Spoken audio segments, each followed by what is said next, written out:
Now at 11, a family gathering at a park ends in gunfire. The message tonight from police.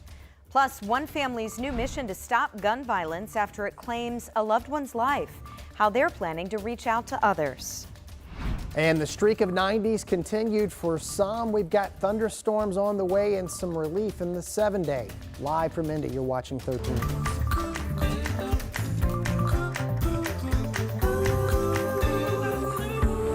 We start tonight with a deadly shooting at an Indianapolis park. Police say the area was full of families when the gunfire erupted this evening, and now a woman is dead and a man is fighting for his life. Our Marina Silva talked with investigators on the west side. It was just before sunset here at Thatcher Park with a family gathering together, but it turned deadly when shots rang out, leaving one dead and another injured.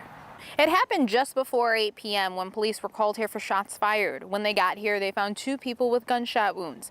A woman died here at the park. A man was taken to the hospital and he's awake and breathing. Police say there was a family gathering happening at the park with young kids in attendance. One of the most difficult things as I arrived here is I saw small children outside. People have got to, you've heard me say it tons of times, whether it's family, non-family, or somebody that you don't know, if there's some type of disturbance, there should not, gun violence or picking up a firearm should not be the first resort that you go to whenever you have a disagreement with somebody. It's unacceptable. Metro Police are still investigating, and they're asking anybody who left the park prior to police coming to contact them so they can continue. Reporting in Indianapolis, Marina Silva, 13 News. Yeah, they tell us no suspects in that case yet. Meanwhile, on the east side tonight, IMPD trying to figure out how a deadly shooting there turned into a police pursuit and crash.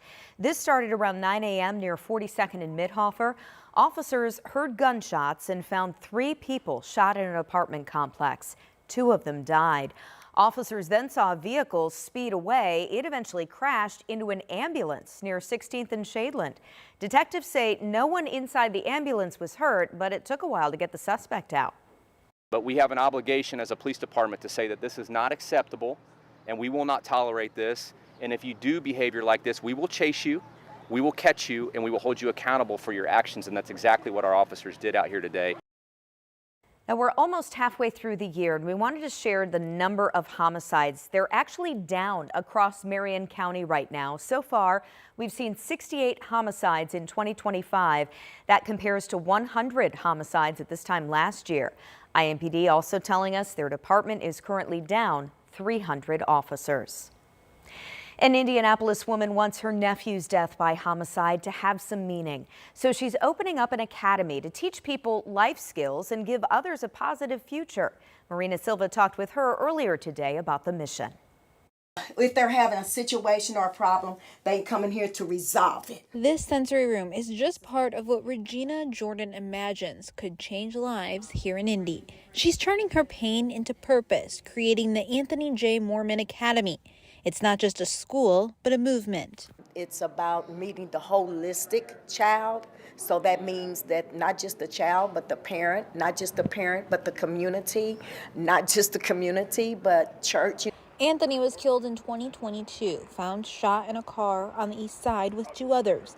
To this day, his killer has not been found. Still, Jordan doesn't want that crime to define her nephew. His name stands for transformation, not tragedy. Regina Jordan is a retired educator. She says she's founded multiple programs, but this one means more. This was probably the hardest because it was more closer to my heart than any other program I've ever wrote or any other program I've ever, I founded a lot of things, schools and all that, but this is the first one that's been this close to my heart.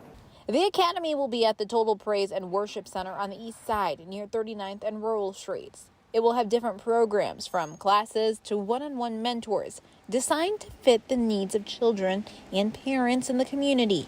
One of our main programs will be called SOAR. That's a Rites of Passage program.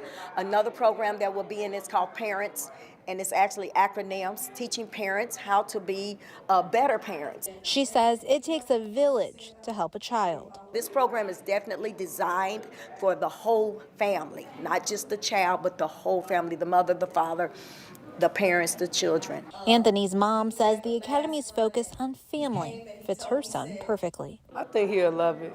I think he'll be smiling hard, and he will love it. Yeah. I think he'll think it's good, something positive for his son to look at it and see what's going on, because I think it definitely will help him. She says while his death is a tragedy, his legacy will live on. In Indianapolis, Marina Silva, 13 News. Marina tells us that the family hopes to open the academy sometime next year.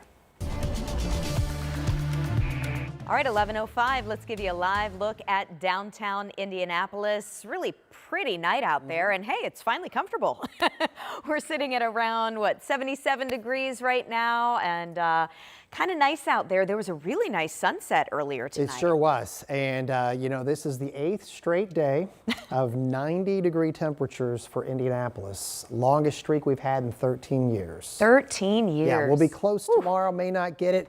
I think some folks may say enough is We can enough. break it, yeah. Yeah, we haven't had any daily record highs, but we've been talking about this before we got into the heat wave. It was going to be the duration. In fact, National Weather Service Indianapolis says it's the longest 8-day streak of 90s in June since 1994, and we've only had 4 streaks this long, this early in the season since 1910. So some rare air that we've had here around central Indiana. And like the last several days, some more of those selective downpours here across central Indiana. Some spots didn't get 1 drop of rain. Others got a quick 2 to 3 inches in some of these heavy storms that developed within the muggy air. Radar quieting down as expected now that we've lost the daytime heating. Some areas of dense fog developing overnight into tomorrow morning. You should know about that. As we look south here down Meridian, we've got a dew point in the 70s, so it'll be a little muggy. We'll talk more about severe storm potential in the 7-day forecast.